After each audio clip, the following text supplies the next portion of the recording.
تعد مشكلة زيادة استهلاك الوقود في السيارة من المشكلات التي يبحث عنها معظم مالكي السيارات. لذا سنعرض لكم في هذا الفيديو معالجة هذه المشكلة التي تكمن في حساس الأكسجين أو حساس الشاكمان من أجل التقليل من استهلاك الوقود في سيارتك.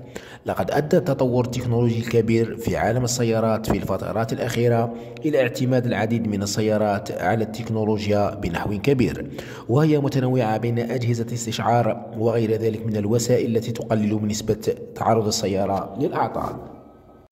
يعتبر حساس الأكسجين أحد أهم الحساسات في السيارة، بحيث تكمن مهمته في قياس نسبة الهواء والوقود الناتج عن الاحتراق وإرسال هذه المعلومات إلى كمبيوتر السيارة، وبالاعتماد على ذلك يقوم كمبيوتر السيارة بضبط نسبة حقن الوقود في غرف الاحتراق من أجل تقليل نسبة ضخ الوقود في المحرك والحد من انبعاثات للغازات السامة من العادم.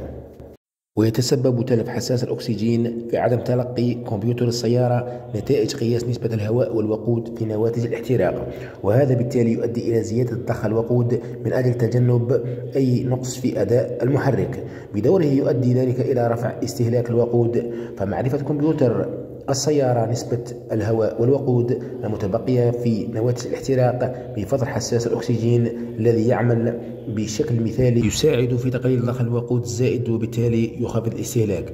لذلك تعطل حساس الأكسجين يساهم في رفع استهلاك الوقود.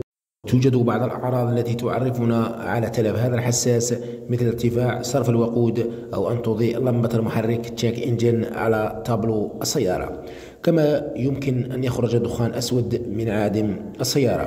ومع مرور الوقت تتسبب الهيدروكربونات الزائدة الغير المحترقة التي تمر عبر نظام العادم في إفساد حساس الأكسجين، ولذا يجب معرفة السبب ولا بد من حل المشاكل المرتبطة بتلف هذا الحساس، أو إما تنظيفه من قبل المختص أو تغييرها بقطعة جديدة.